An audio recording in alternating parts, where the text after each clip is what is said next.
Bismillahirrahmanirrahim. Ramazandagi tilovatingiz Sajiya islom bilimlari to'g'ri.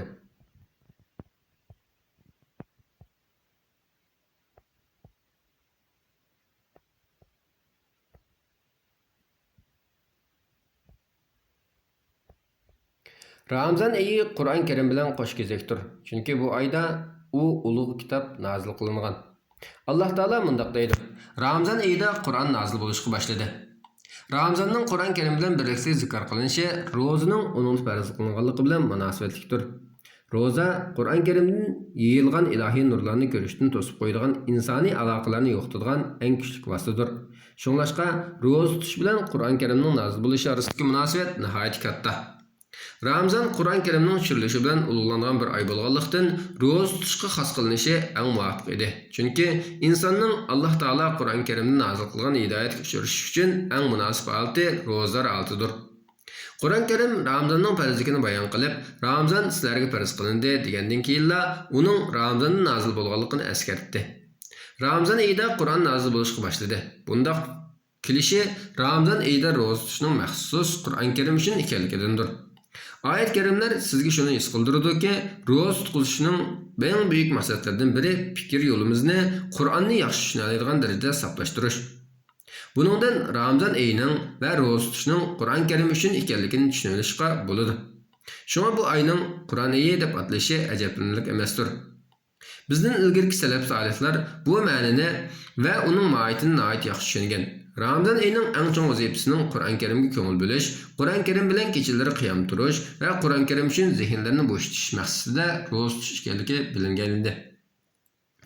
İmam Zuhriydan Ramazandagi amallar haqida so'ralganida Qur'on tilovat qilishdir va och qolganlarga tomoq berishdir deb javob bergan edi.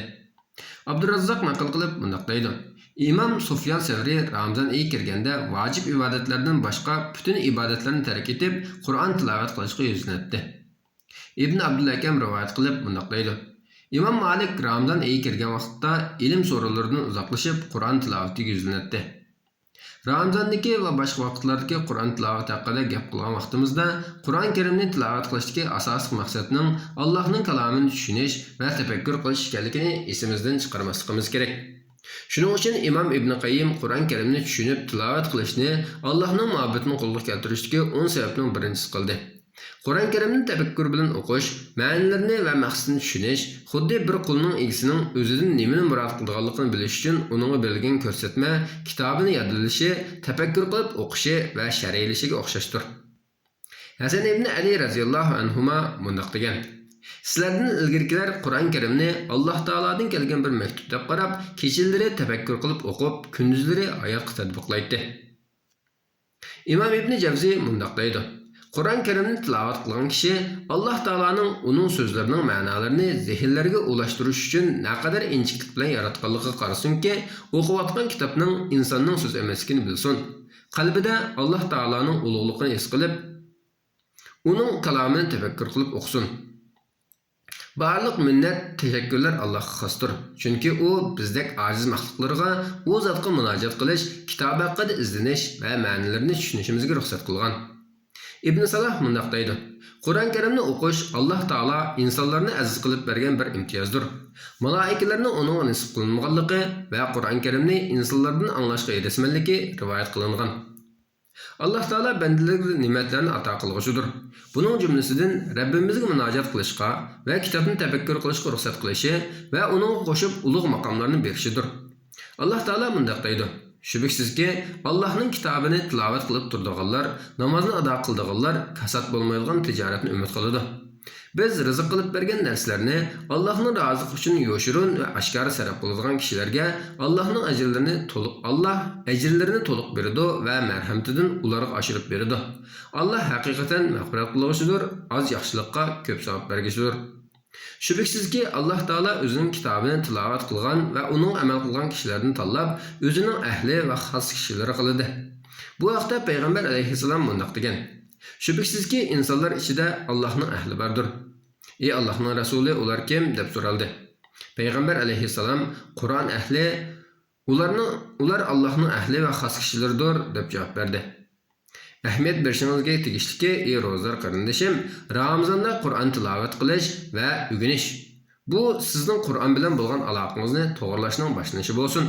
Shunday qilsangiz Qur'on ahlidan, ya'ni Allohning ahli va xos kishilaridan bo'la olasiz. Shundala Qur'on Karimni tark etib, "Ey Parvardigorim, shubhasizki mening qavmim bu Qur'onni tashlandi qilib qo'ydi" degan oyatdagi Allohning g'azabi va payg'ambar alayhissalomning shikoyatiga uchraganlardan bo'lib qolishdan saqlana olasiz. Qur'on Karimni tark etgan kishilardan emas, balki zikr ahlidan bo'lishingiz uchun Ramazonda Qur'on Karimdan kundalik biror pora yoki oz-ko'p o'qiydigan vazifalarni belgilaylik va bu shaklda davomlashtiring.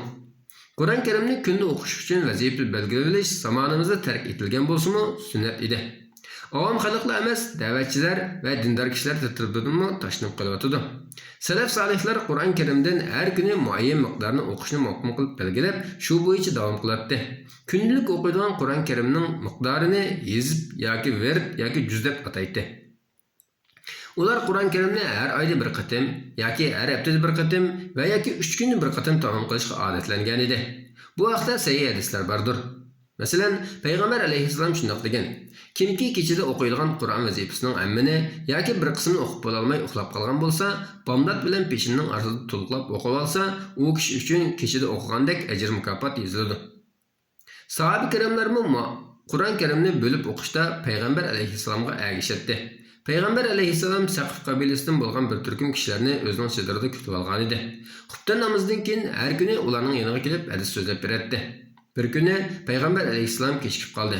Ular: "Ey Allohning elchisi, bugun kechikib qolding-ku" deganda payg'ambar alayhissalom: "Qur'on Karimdan tilovat qilish tegishli bor edi, tamom qilmasdan chiqishni yomon ko'rdim" degan.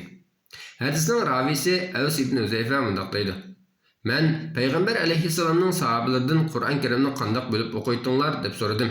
Ular 3 kun, 5 kun, 7 kun, 9 kun, 11 kun, 13 kunga va mufassal suralarning bo'linish shakli bo'yicha bo'lib o'qiydiq deb berdi. Aisha radhiyallohu anha Qur'on Karimni 7 kunda tamom qilish uchun biladi. U mundaq degan: "Men ko'rpida yoki karvatning ustida o'tirgan holtimda Qur'on Karimning 7dan birini yoki o'qish uchun belgilab olgan yerlarni o'qiyman." Ramazonda bo'lsa, salaf solihlar Qur'on tilovatiga alohida ko'ngil biladi. Ularning uylaridan Qur'on Karim tilovatining ovozi asal-asal g'o'ngdagandek anglanib turadi. Ramazon boshdan oxir zikr tilovat qilishga nisbatan ulug' bir zaman. Bo'libmi Ramazonning kechalari buning texim munosibdir. Kecha qalblarni yumishtish va chunqur tafakkur qilishning eng yaxshi vaqtidir. Balki mush sababdan Jibril alayhissalom Qur'on Karimni dasdiq qilib berish uchun payg'ambar alayhissalomning yoniga Ramazonning kechalarida kelgan bo'lishi mumkin. Ibn Abbos mushu ma'nidagi hadisni Ibn Rajab sharhlab mundaq deydi: "Bu hadis Ramazonning kechalarida Qur'on tilovatini ko'p qilishning afzal ekanligini ko'rsatib beradi. Chunki kechada mashg'ulotlar to'xtaydi, himmatlar to'planadi, til va dil Qur'on Karimni tafakkur qilib o'qishga uyg'un bo'ladi." Alloh taolo mundaq deydi: "Shubhasizki kechining qiyomi, ya'ni kechida bandaning ibodat qilish uchun uyqudan uyg'onib turishi eng muvofiqdir. Tinch bo'lganlik uchun kechining qiroati eng to'g'ri bo'ladi." Yuqorqilar afzal zamonlardir. Qur'on tilovati afzal bo'lgan makonlarga kelsak, qiroat uchun masjidlar eng afzaldir. Bo'libmi Qur'onni yodlash va o'rganish uchun texim afzal bo'ladi.